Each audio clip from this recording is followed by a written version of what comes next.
Ayo dikasih modal. Oh enggak, saya hanya sebatas bekerja. Karena apa? Kita enggak ambil hak orang. Baik orang yang mengambil banyak maupun kita yang mencari kesempatan di dalam kesempitan. Oh, Bapak Ibu sekalian. Ketika kita bekerja dengan baik, jujur, Tuhan menyertai. Itu yang dilakukan Yusuf. Dia jujur di Mesir sehingga dia diangkat. Walaupun masuk di dalam penjara, dianggap tidak jujur kepada istri Potifar. Dengan segala tuduhan-tuduhan, dia dianggap mengambil hak.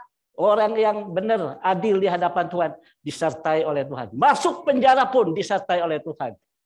Karena tidak mengambil hak. Yang kedua, yang dimaksud Misipat itu adalah keadilan, sudah saya sampaikan tadi. Lalu penghukuman. Aduh, luar biasa ini Bapak Ibu sekalian. Tuhan memberikan kita sesuai dengan apa yang kita lakukan. Apa yang kita tabur, itu yang akan kita tuai. Apa yang kita lakukan, itu juga yang akan kita terima nanti. Karena ada hukuman. Yang tidak melakukan yang sesuai dengan kehendak Tuhan, masuk neraka. Yang hidup dalam Kristus, masuk surga. Itu kan hukuman. Karena Allah itu adil. Nah, Allah, dalam segala sesuatu yang kita kerjakan di hadapan Tuhan, baik kecil besar, kalau kita lakukan dengan baik, ada konsekuensinya. Segala sesuatu yang kita kerjakan, orang tidak lihat. Pikiran kita, kata-kata kita, apa yang kita kerjakan, kalau tidak sejalan dengan kehendak Tuhan, ada hukumannya. Jangan kita diam-diam ya. Wah, Tuhan tidak tahu, Kak. Tuhan diam-diam, dia siapkan hukuman. Makanya kalau kita cek keluarga, kehidupan kita, kenapa ya susah ya? Kenapa kayak gini ya? Ini salah satu bentuk hukuman. Karena ada sesuatu yang kita lakukan tidak benar. Tuhan adil. Dia tahu apa yang salah yang kita lakukan. Dia tahu apa yang benar kita lakukan. Ada hukumannya. Ada konsekuensinya. Sesuai dengan hukuman Tuhan. Saya ingat dalam satu kesaksian melalui satu cerita ya. Ini bapak dia berdoa banyak supaya dapat mobil baru. Dia tabung. Sudah waktunya uangnya banyak, dia beli mobil baru. Wih, namanya mobil baru ya, sangat debu sedikit dilap, ya. Kotor sedikit dilap. Karena si bapak ini begitu sayang dengan kendaraan yang dia beli. Anaknya juga lihat, anak kecil. Ketika anak kecil lihat bapaknya rajin lap, sikat, cuci. Anaknya rupanya sekitar umur 2 tahun. Dia ikut bapaknya juga ngelap, cuci gitu ya. Main-main situ. Tapi dia rupanya ambil sikat. Yang dia ambil itu sikat besi. Anak ini ambil sikat besi, dia gosok-gosok itu mobil. Apa yang terjadi dengan mobil? Baret, saudara. Bapaknya naik pitam. Dia lebih sayang mobilnya daripada anaknya. Ini kan penghukuman ya. Dia mau bikin hukuman buat anaknya. Dia lebih sayang mobilnya daripada anaknya. Dia ambil anaknya, dia panggil. Lalu disuruh taruh tangannya di meja. Dia ambil palu, dia ketok jarinya satu-satu. Jarinya kan 10 tuh. Tok satu, cet. Remuk semua. Ya, remuk semua ya.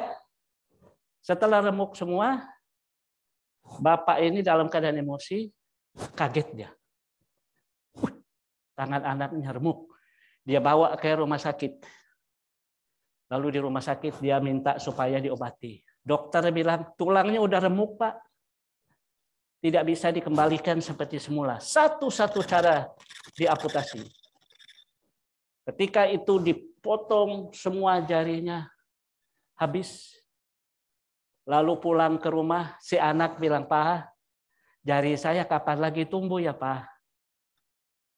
Ketika bapaknya dengar itu, ini hukuman ya, hukuman.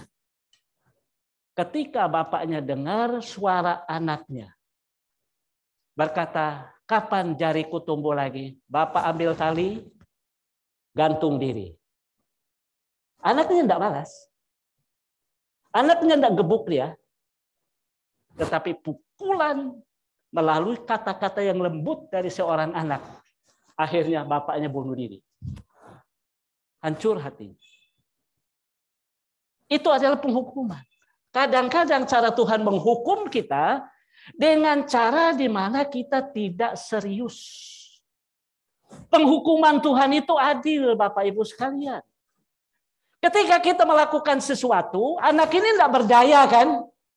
Yang punya kekuatan, yang punya semangat adalah bapaknya. Yang punya tenaga bapaknya. Hancur tangannya. Dia tidak berdaya. Dengan kata-kata yang lembut, bapaknya bunuh diri. Segala sesuatu yang kita lakukan, ada hukumannya. Jangan kita anggap sesuatu yang kita lakukan, kita merasa bahwa ini tidak ada yang tahu, ini hal kecil, ini hal biasa. Tuhan berbicara melalui semua hal. Kalau kita mengalami satu tekanan yang luar biasa, pukulan yang luar biasa, berbagai masalah yang kita hadapi, ada hukuman. Ini sebenarnya secara tidak langsung hukuman.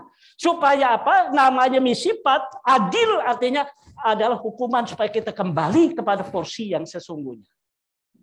Jangan kita memperlakukan anak kita yang kita anggap dia tidak tahu apa-apa, Tuhan tahu.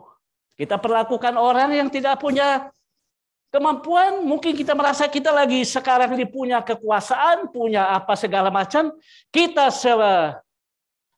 semena-menanya melakukan sesuatu kepada orang, atau kita sebagai orang tua, kita merasa bahwa kita adalah lebih dari anak kita, atau sebagai suami kita lebih dari istri kita. Ingat, hukuman selalu ada. Namanya misipat. Allah itu adil, ada hukuman. Sehingga kita harus hati-hati dalam menjalani hidup kita, menjalani dalam pekerjaan kita, dan sebagainya. Apalagi selain hukuman, ada lagi peraturan. Nah, di dalam firman Tuhan banyak peraturan. Peraturan-peraturan yang Tuhan lakukan dalam ibadah. Satu contoh, kamu harus membawa persembahan kepada Tuhan, jangan dengan tangan kosong. Itu kan salah satu aturan. Yang kedua, kalau kamu bawa sesuatu pada Tuhan, jangan yang cacat, jangan yang sisa, jangan yang jelek. Itu kan aturan. Ketika bangsa Israel tidak melakukan aturan, perintah Tuhan, Tuhan banyak bukti. Bagaimana? Satu contoh yang jelas, yaitu Kain dan Habel. Allah berkata, bawalah persembahan kepada Allah dengan hati yang penuh sukacita, bukan paksaan, tetapi kerelaan, tetapi sungut-sungut.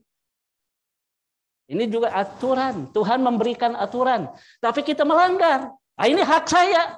Saya bawa atau tidak, itu urusan saya. Saya kasih ke gereja atau saya kasih ke tempat lain, itu urusan saya. Aturan. Orang yang tidak melakukan aturan itu juga menyangkut keadilan, ya. Al-adil. Apa yang ditentukan oleh Tuhan kita langgar, namanya adil sesuai peraturan. Tuhan juga bekerja melalui ibadah. Mulai jam 8, oh saya mau datang jam 9 kan urusan saya. Aturan. Saya memberikan 5%, tidak kasih perpuluhan 10%, itu urusan saya. Aturan jalan terus, keadilan jalan terus. Boleh kita neko-neko dengan Tuhan, tetapi Tuhan tidak pernah berubah dari aturan. Apa yang sudah ditetapkan 10% kali 50%, itu sudah aturan.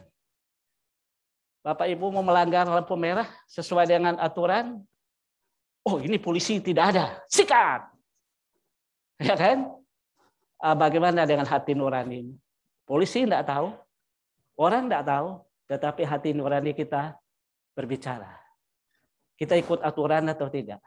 Nah ini salah satu bentuk yang disebut misipat, bahasa Ibrani tentang adil adalah ikuti aturan. Penghukuman sesuai dengan apa yang kita lakukan. Aturan, adil. Yang berikut dikatakan adalah hukum. Di dalam misipat ada keputusan. Hukum sudah disiapkan, Bapak Ibu sekalian. Bagi kita yang setia, bagi orang yang tidak setia, bagi orang yang hidup dalam Yesus, yang di luar Yesus, sudah ada hukumnya. Kalau kita diperlakukan dengan tidak adil, diperlakukan dengan tidak benar, ada hukumnya. Jangan kita anggap ini sesuatu yang biasa-biasa. Ada hal-hal yang dilakukan terhadap kita dalam hukum. Kok mereka bisa lolos dengan caranya, kok kita enggak? Saya ingat dulu waktu kami antri. Waktu pertama saya ke Israel, kami antri masuk Israel nih. Saya lihat orang dari belakang sana, tiba-tiba sudah diroket. Kita antri panjang kok sudah diroket nih. Saya tanya, siapa kok bisa lolos nih? Karena ini orang Yahudi, jadi mereka diutamakan. Dalam hati saya berontak. Wah, karena kita ini orang asing kah, orang lain kah, gitu ya. Karena ini orang mereka, sampai diroket sana. Tidak apa-apalah. Kan Tuhan punya kuasa. Ada juga orang yang apalagi yang bukan orang terkenal, orang biasa. Oh, ini anak bos. Ini anak orang hebat. Semena-mena melanggar aturan. Bapak Ibu sekalian yang dikasihi Tuhan, jangan kita pakai kekuasaan, jangan kita pakai kekuatan kita, ikut aturan. Tuhan punya hukum. Adil itu adalah hukum. Adil itu adalah keputusan yang tepat. Dalam melakukan sesuatu harus ada risikonya. Semua ada. Di dalam adil ada hak, ada keadilan, ada penghukuman, ada peraturan, ada hukum, ada keputusan. Bagaimana mengambil keputusan yang tepat? Kita belajar dari Salomo. Ketika dihadapkan dengan masalah, kan dua ibu yang anaknya mati. Yang satu ngaku anaknya, yang satu ngaku anaknya. Tidak mengaku yang mati itu punya siapa. Dua-duanya katakan, yang hidup itu punya saya. Bagaimana kita Salomo mengambil sikap adil, keputusan? Oh Tuhan, dia bawa kepada Tuhan. Lalu anak itu dihadap kepada dia. Yang hidup ini, coba tunjukkan ibu. Oh itu anak saya, yang ibu satu. Oh itu anak saya. Apa kata Salomo? Kasih anak di sini, tolong ambil golok atau pedang, saya mau belah anak ini supaya dibagi dua. Ya, ibu yang punya anak bilang, ya, enggak usahlah kasih ke ibu itu aja, enggak usah dibelah, buat dia aja. Ibu yang enggak punya anak bilang, udah dibelahin aja supaya rata, bagi dua buat kita, kan mati kalau dibelah. Tahulah Salomo, pasti yang punya anak ini adalah ibu yang bilang, enggak usah dibelah, kasih ke dia aja. Biar saya enggak punya, asal dia selamat. Salomo katakan, ibulah yang punya anak. Dalam kita mengambil keputusan, mari. Setiap ada sesuatu yang sulit, datang kepada Tuhan. Salomo juga datang kepada Tuhan. Sebelum Salomo menjadi raja, dia katakan, Tuhan, saya hanya minta satu saja jadi raja. Saya tidak minta kekayaan. Saya tidak minta yang lain. Hanya minta hikmat dari Tuhan. Kenapa? Datang pada Tuhan. Sesulit apapun dalam hidup kita, datang pada Tuhan. Ada jalan keluar. Tuhan memberi kita keputusan yang tepat. Jangan karena dasar emosi, karena dasar persoalan berat, lalu kita ambil putusan. Dasarnya minta hikmat pada Tuhan. Itu yang disebut misipat. Yang kedua, dalam bahasa Ibrani juga sedekah. Sedekah. Hampir dengan sedekah.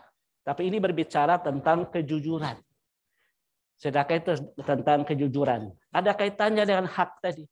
Yang bukan hak kita, kembalikan. Ada unsur kejujuran. Ini berbicara bagaimana bagaimana Yusuf bekerja di rumah Yakub ketika diperlakukan dengan tidak jujur oleh Yakub, dan Yusuf tetap kerja terus. Walaupun kadang-kadang gajinya dipotong. Dan janji Yakub, nanti kalau kamu pelihara kambing, domba dengan baik, yang bagus saya kasih, ternyata yang cacat dia kasih. Ya, Yakub ya. Di rumah Laban kan? Yakub di rumah Laban ya. Oh iya, betul. Jadi ketika itu terjadi Bapak Ibu sekalian, dia merasa bagaimana situasi itu membuat dia sakit hati kepada mertua. Dia sudah harus waktu itu Yakub mau dapat anaknya. 7 tahun kamu kerja, dikasih 14 tahun. Yakub di situ belajar. Ingat sebelumnya apa yang terjadi? Hukum lagi berlaku. Karena dia merampas hak siapa? Kakaknya Esau. Diperlakukan lagi oleh Laban. Makanya Bapak Ibu sekalian, segala sesuatu yang kita pernah lakukan tidak baik kepada orang lain, Tuhan adil.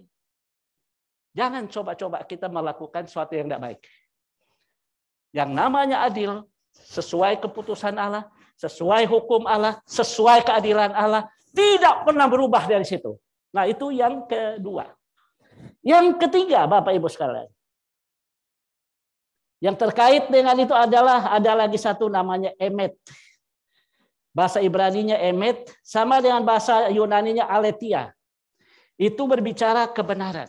Adil itu kebenaran. Artinya gini, kebenaran itu adalah prinsip harga mati. Tidak berubah. Contoh, Yesuslah jalan, kebenaran, dan hidup. Ini merupakan fakta dan sejarah. Dan kebenaran tentang Yesus Kristus. Orang mau katakan apa tentang Yesus, sesat ke, tidak benar ke, tetap prinsipnya Yesus benar. Nanti akan dibuktikan pada pengadilan terakhir. Ketika Yesus kata, akulah jalan, kebenaran, dan hidup, tidak seorang sampai kepada Bapa kalau tidak melalui aku. Begitu ada orang ketok pintu, Yesus katakan, aku tidak kenal engkau, nyahlah engkau. Karena Yesus kebenaran. Dia berkuasa atas surga, dia berkuasa atas neraka. Orang masuk neraka, kuasa Yesus. Orang masuk surga, kuasa Yesus. Karena dia benar. Bapak Ibu ya, dalam Yesus, tetap dalam kebenaran. Tetap dalam kesulitan apapun, tetap menjaga kebenaran. Orang yang benar akan disertai Tuhan selama-lamanya. Tuhan tidak pernah meninggalkan mereka. Nah, kita lihat lagi di kaiosune, dalam bahasa Yunani juga adil, di kaiosune artinya sesuai dengan kehendak Allah. Adil sesuai dengan kehendak Allah. Ketika kita mengalami satu kesulitan, yang disebut adil itu searah, sesuai dengan rencana Tuhan, sesuai dengan apa yang Tuhan mau. Jangan kita main hajar saja. Kalau Tuhan menghendaki sesuatu dalam hidup kita, tidak ada yang bisa menghalanginya. Karena Allah itu adil. Allah adil. Pikirkanlah hal-hal yang adil, Bapak Ibu sekalian. Sekalipun kita kadang-kadang diarahkan kepada hal-hal yang tidak adil. Saya pikir Indonesia hukum yang paling banyak masalah. Dari Alkitab sudah katakan, di mana ada hukum, di situ ada pelanggaran. Hukum dunia apalagi. Jadi Bapak Ibu sekalian, bahwa hukum dunia memang banyak hal-hal yang kita lihat tidak adil. Atau di dalam rumah tangga ada yang tidak adil. Ada yang tidak adil sama anaknya. Oh, yang ini pas-pasan, yang ini pintar. Yang pintar kamu sekolah nanti siap dibiaya dengan apa? Oh, bagaimana dengan yang tidak, yang kurang? Saya sama istri itu tidak pernah beda-bedakan anak. Saya sama istri kasih tahu, kalian berempat keluar dari satu perut, bapaknya satu, ibunya satu, kalian adalah anak papa dan mama. Tidak ada satu perbedaan. Semua diperlakukan dengan baik. Saya tidak tahu Bapak Ibu sekalian.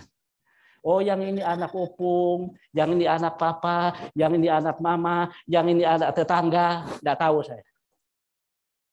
Ya, yang pasti kita harus adil. Karena Bapak kita adil. Pikirkanlah segala yang adil. Adil tidak memihak kepada sesuatu yang salah, tetapi berpihak kepada yang benar. Itu yang pertama. Yang kedua, menang dalam semua yang suci. Kita lanjut ya. Saya senang nih ilustrasi mengenai Bunda Teresa. Kita semua tahu ya. Dia seorang yang sangat dikagumi oleh dunia.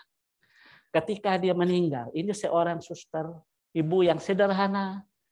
Ketika dia melayani orang-orang miskin di India, dia menjadi seorang yang sangat dikagumi. Bukan karena dia hebat dalam hal apa, tetapi kehidupannya, perhatiannya, kasihnya, dan bukti kehidupannya. Sehingga Ibu Teresa diberikan hadiah Nobel. Dia dapat hadiah Nobel dan juga dilantik, dinobatkan sebagai wanita suci. Santa, kalau bahasa mereka Santa Teresa. Itu adalah gelar untuk orang kudus. Disebut Santo kalau laki, Santa kalau perempuan. Dua gelar yang dikasih ke dia.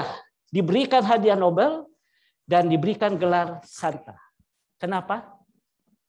Karena dia memiliki sikap hati yang sangat penuh belas kasih kepada orang terhilang. Dia punya prinsip gini. Di India banyak orang susah, banyak orang yang sulit. Dia lihat orang yang susah hidup, susah makan. Sudah hampir mati, dia peluk. Dia bilang, sebelum orang mati, saya peluk dulu. Setiap ada orang yang dalam keadaan kritis, dia peluk dulu. Sebelum orang ini mati, saya harus peluk dia dulu. Belas kasih ini membuat dia menjadi seorang yang disebut suci. Karena apa Bapak Ibu sekalian? Kalau kita berbicara suci, sesuatu itu dimulai dari pikiran.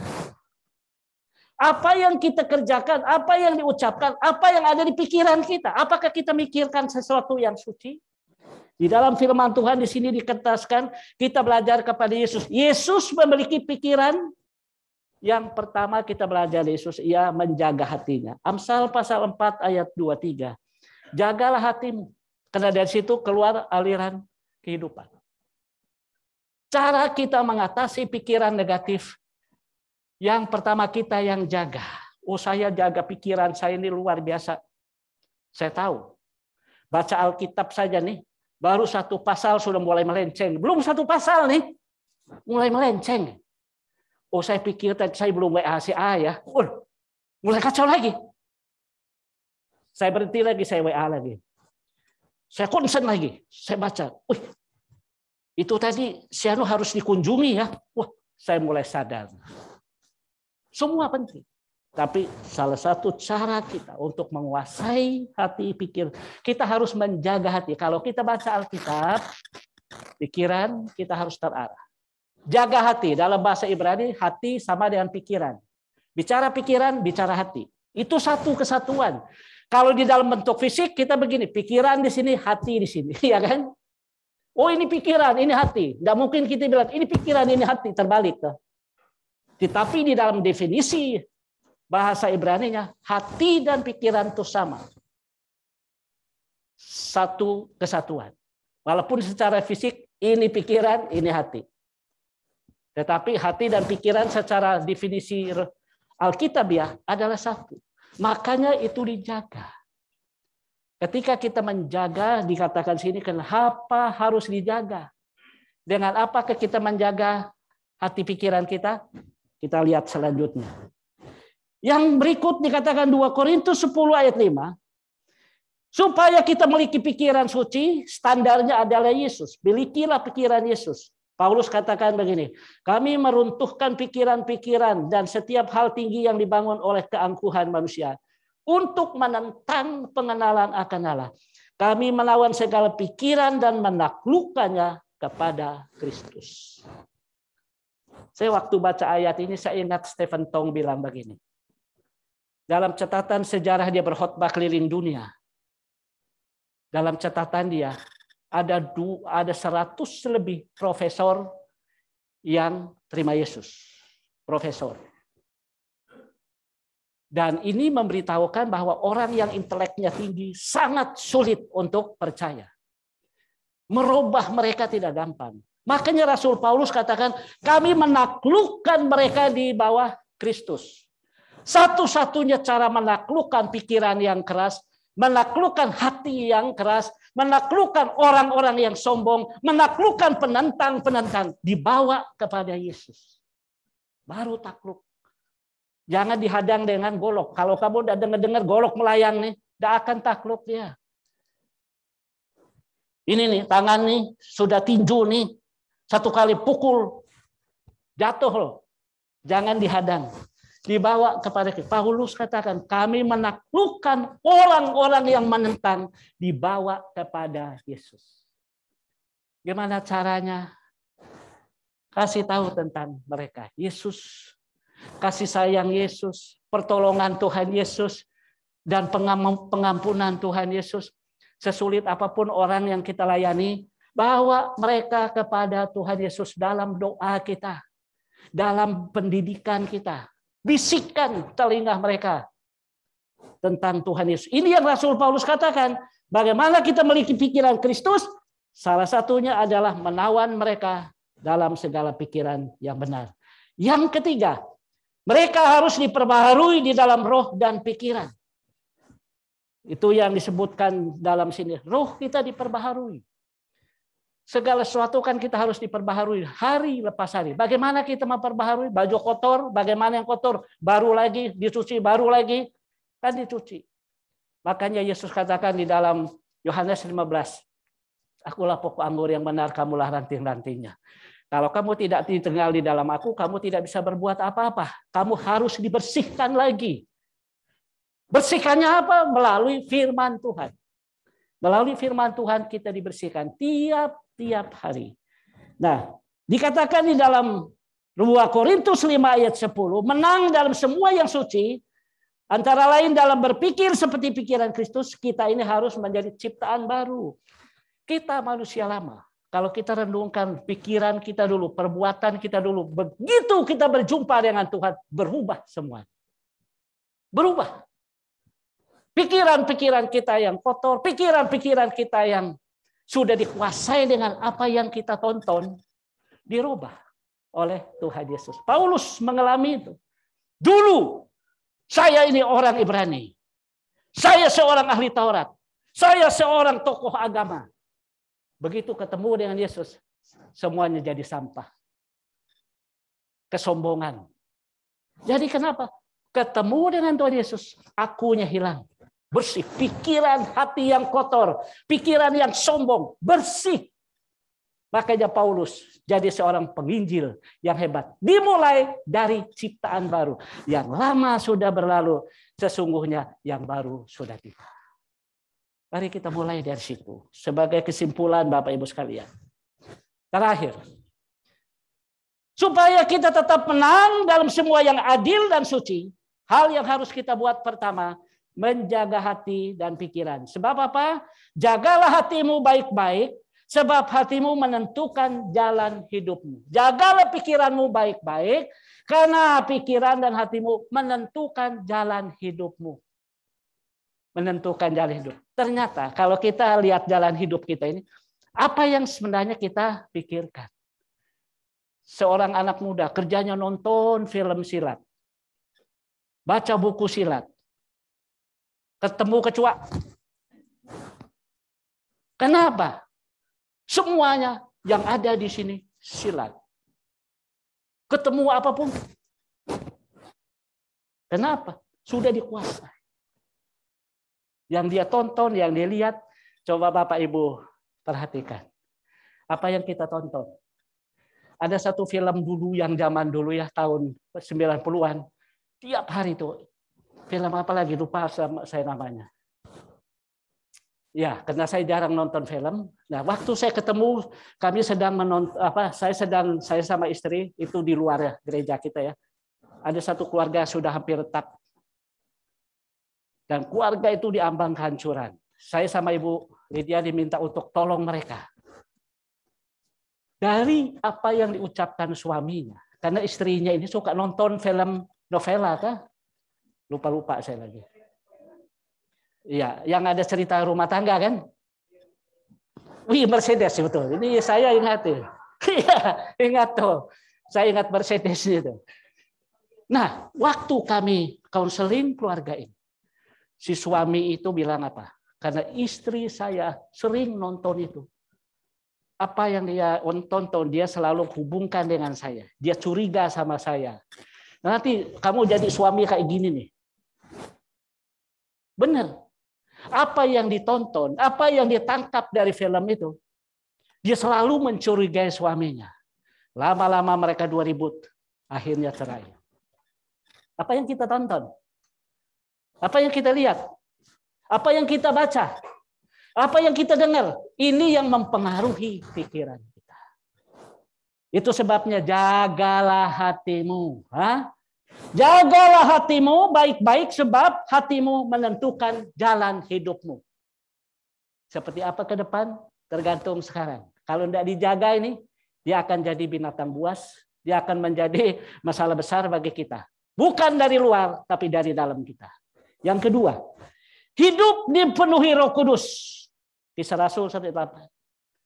Ketika kita dikuasai oleh Roh Kudus, emosi kita, kedagingan kita akan mati. Kalau Roh Kudus menguasai kita, segala sesuatu akan jadi baik.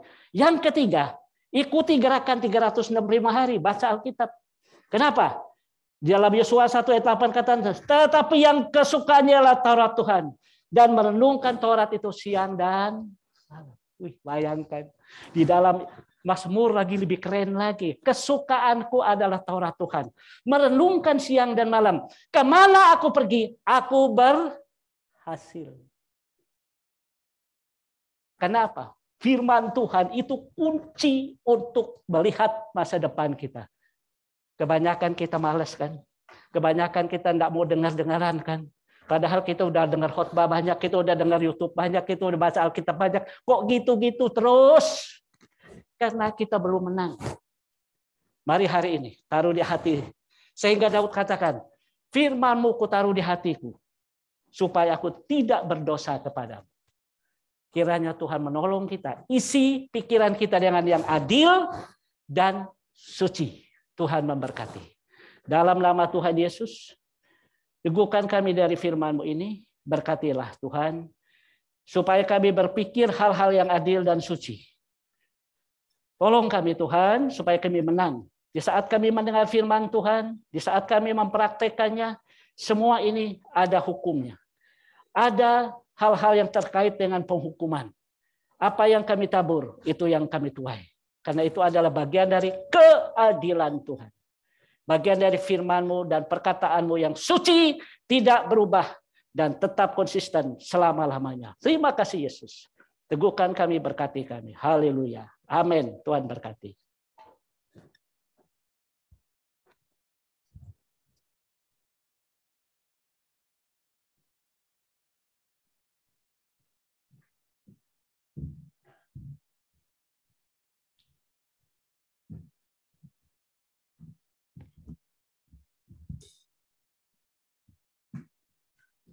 Puji Tuhan, kita sudah diteguhkan oleh firman Tuhan yang disampaikan oleh hamba-Nya. Saudara-saudara yang dikasih dalam Tuhan Yesus Kristus, marilah kita bersama-sama melafalkan 7 gaya hidup Kristus. Kekudusan hidup dalam bersaksi, roh yang menyala-nyala, iman yang taat, setia dalam kasih, tumbuh bersama, ucapan berkat, satu tubuh Kristus. Baiklah, kita akan memberikan persembahan kita bagi pekerjaan pelayanan Tuhan, dan persembahan dapat diberikan setelah ibadah ini selesai, dapat dimasukkan di kotak di pintu keluar. Bagi jemaat yang mengikuti ibadah live streaming di rumah, persembahan bisa ditransfer ke rekening gereja. Sebagai landasan pemberian kita pada pagi hari ini, kita akan bersama-sama mengucapkan dari firman Tuhan yang diambil dari Lukas 6 ayat yang ke-38. 1, 2, 3. Berilah dan kamu akan diberi suatu takaran yang baik, yang dipadatkan, yang digoncang, dan yang tumpah keluar akan dicurahkan ke dalam ribaanmu.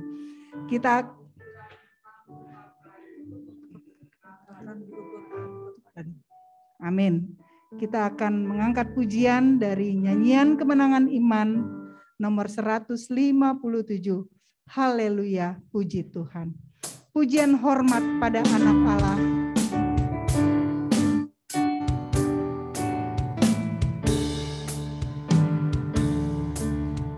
Pujian hormat pada anak Allah, bagi selamat sempurna dalam darahnya.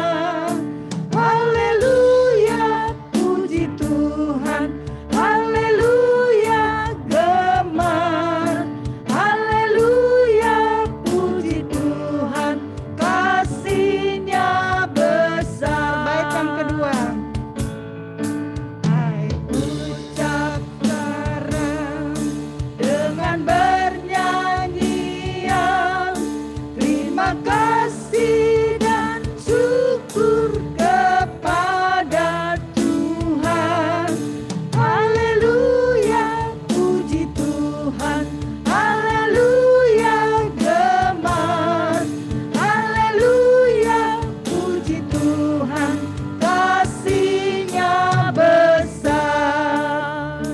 syafaat dan pengumuman akan disampaikan oleh hambanya.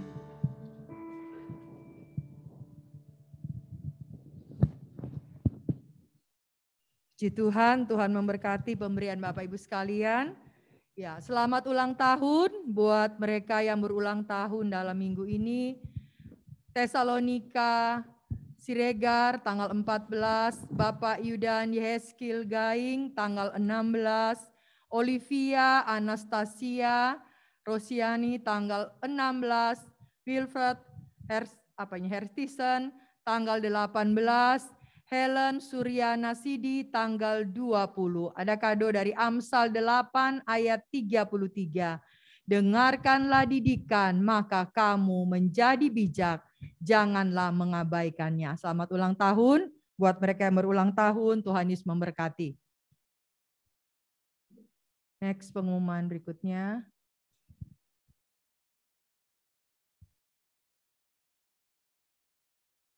Ya, pelayan-pelayan yang akan melayani minggu yang akan datang, ya dapat mempersiapkan diri.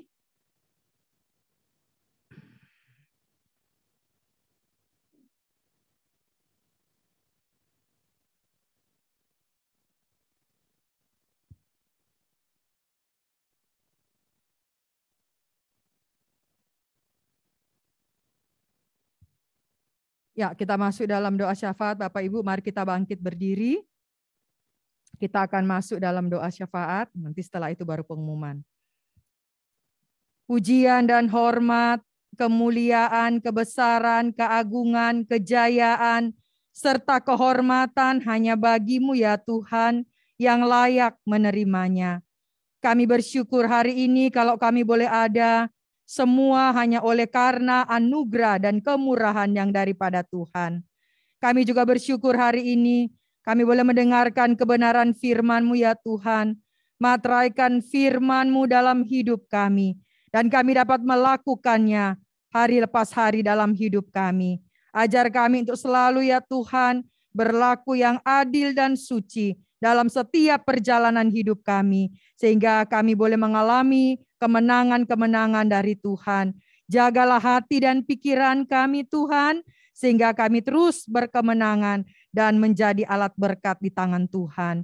Kami juga bersyukur hari ini bersama-sama ya Tuhan dengan jemaat-jemaat Tuhan yang berulang tahun, baik adik Tesalonika, baik Bapak Yudan Gaing, Olivia Anastasia, Wilford.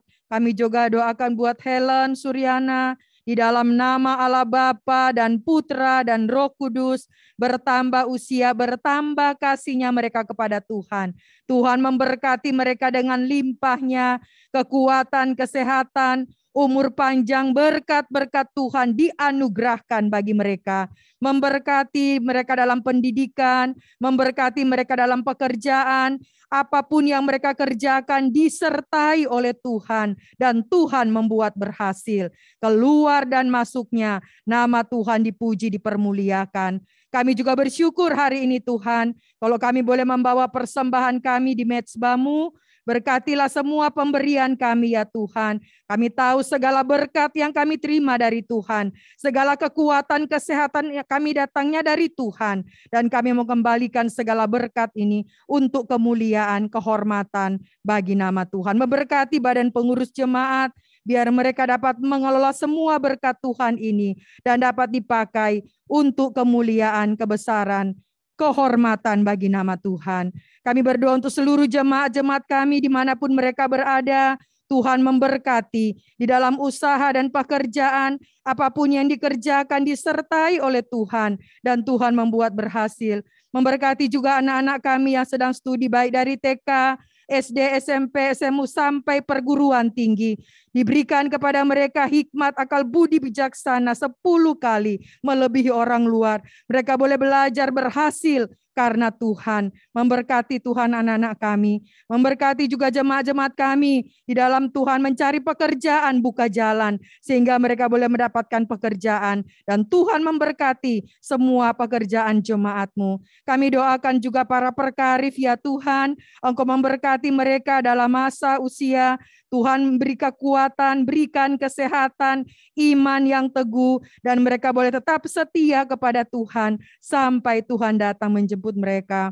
Kami juga berdoa untuk PWJ yang ada di Bekasi Timur Regensi, PWJ Tuhan yang ada di Tondak, PWJ di Pekanbaru, dan Kalvari Ministry. Tuhan memberkati dan mengurapi hamba-hamba-Mu. Pakailah mereka, melalui mereka banyak jiwa-jiwa dimenangkan bagi Tuhan. Visi 1000 jiwa yang merupakan isi hati Tuhan, biar Tuhan terus pakai semua kami untuk kami dapat memberitakan tentang kematian dan kebangkitan Tuhan kepada semua orang dimanapun kami berada. Terima kasih Tuhan. Kami juga berdoa untuk BPJ dan tim 5PS, para pelayan-pelayan Tuhan yang melayani. Tuhan pakai semua kami supaya dapat melayani dengan hati yang tulus, motivasi yang benar. Kami dapat melakukan segala sesuatu yang terbaik bagi Tuhan. Pelayanan lumbung sahabat terang. Tuhan memberkati Pak Yudan sebagai ketua, semua perjalanan Tuhan, program, bahkan Tuhan semua rencana-rencana Tuhan berkati, dan pengurus semua anggota lumbung sahabat terang diberkati oleh Tuhan.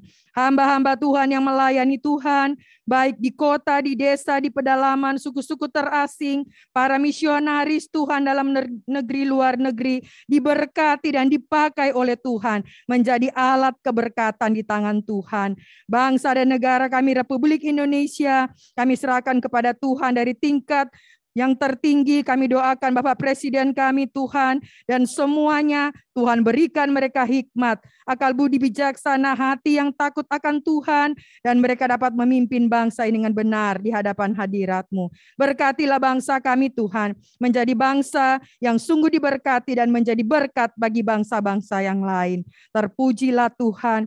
Kami doakan bangsa Israel yang adalah kepunyaan-Mu Tuhan. Masih banyak mereka yang belum percaya kepada Tuhan. Selamatkanlah mereka sehingga mereka boleh mengalami anugerah keselamatan dari Tuhan. Kami juga berdoa sebentar Tuhan, setelah ibadah ada baptisan kudus. Menyerahkan Tuhan saudara kami Wahyu di tangan Tuhan. Biarlah hari ini dia boleh mengalami satu kemenangan di dalam Tuhan. Memberkati perjalanan hidupnya, dan Tuhan tolong sehingga Wahyu boleh menjadi alat berkat dimanapun berada. Nama Tuhan dipuji, dipermuliakan. Memberkati ya Tuhan, acara baptisan kudus hari ini boleh berjalan dengan baik. Kami menyerahkan seluruh jemaat-Mu yang hadir hari ini. Baik Tuhan di gereja, di rumah masing-masing, dimanapun berada. Tuhan berkatilah seluruh jemaat GKI Jakarta Setia. Kekuatan, kesehatan Tuhan berikan. Dan terlebih ya Tuhan, dalam pertumbuhan iman semakin bertumbuh di dalam Tuhan. Kami menyerahkan mereka semua di tangan Tuhan. Dan biarlah nama-Mu terus dipermuliakan di dalam kehidupan mereka masing-masing. Terima kasih Tuhan. Kami menyerahkan seluruh hidup kami ke dalam tangan Tuhan. Kami tidak tahu apa yang terjadi di depan kami. Tapi satu hal yang kami percaya, bersama dengan Tuhan, kami akan melakukan perkara-perkara yang gagah perkasa. Terpujilah Tuhan. Ini doa kami, ini syukur kami. Dalam nama Tuhan Yesus kami berdoa dan bersyukur. Haleluya. Mari jemaat Tuhan, bersama dengan seluruh orang percaya di muka bumi, kita mengucapkan pengakuan iman kita. Aku percaya kepada Allah, Bapa yang Maha Kuasa, Khalik langit dan bumi, dan kepada Yesus Kristus, anaknya yang tunggal Tuhan kita, yang dikandung daripada Roh Kudus, lahir dari anak darah Maria, yang menderita sengsara, di bawah pemerintahan Pontius Pilatus, disalibkan, mati dan dikuburkan, turun ke dalam kerajaan maut. Pada hari yang ketiga, bangkit pula dari antara orang mati, naik ke surga, duduk di sebelah kanan Allah, Bapa yang Maha Kuasa. Dan dari sana ia akan datang untuk menghakimi orang yang hidup dan yang mati. Aku percaya kepada Roh Kudus, gereja yang kudus dan am, persekutuan orang kudus, pengampunan dosa, kebangkitan tubuh, dan hidup yang kekal. Amin. Silakan duduk. Ya, jemaat yang dikasih oleh Tuhan, ya pelayan-pelayan yang akan melayani minggu yang akan datang, ibadah pertama, ibadah kedua, nama-namanya ada tertera di LCD, dapat mempersiapkan diri dengan baik. Hari Sabtu ada doa, dan kami juga undang seluruh jemaat untuk bisa berdoa bersama-sama. Ya, ibadah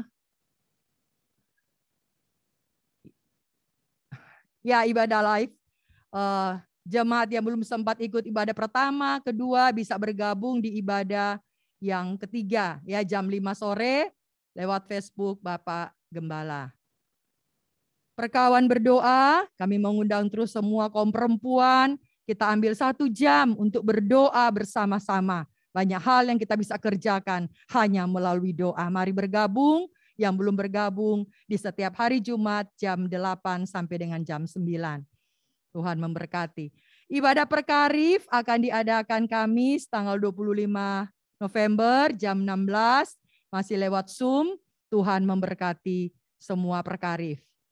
Rapat BPJ dan tim 5PS sekalian ada doa bersama hari ini, Minggu 14 November jam 19 melalui Zoom. Kami mohon semua BPJ dan tim 5PS untuk dapat hadir dalam pertemuan nanti hari ini jam 7 malam. Ya, baptisan. Hari ini ada baptisan. Silakan Saudara Wahyu Suhendro boleh berdiri.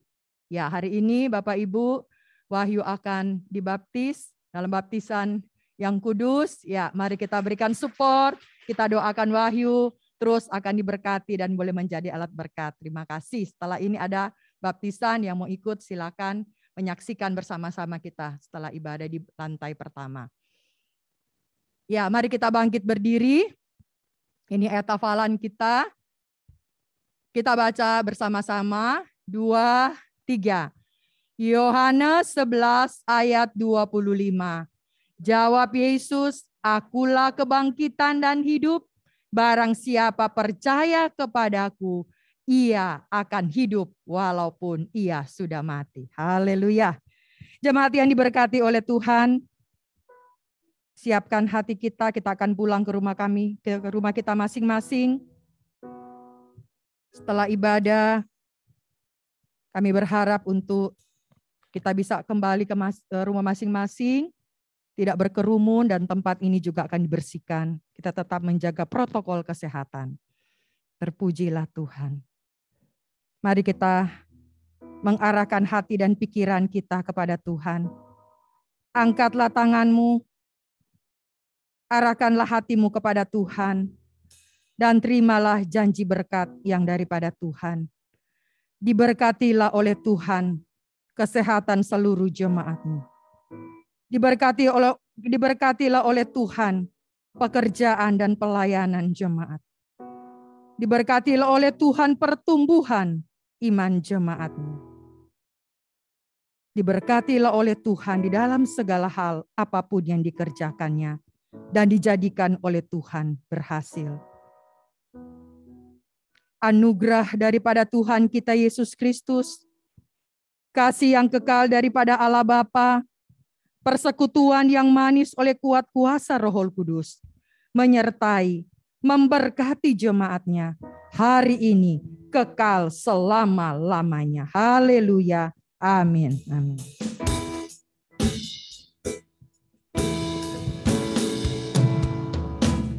Bapa, terima kasih. Bapa, terima kasih. Bapa di dalam surga, ku berterima kasih.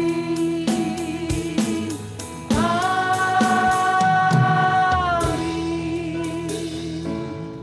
Silakan duduk. Kita masuk dalam saat teduh. Selamat hari Minggu, Tuhan memberkati.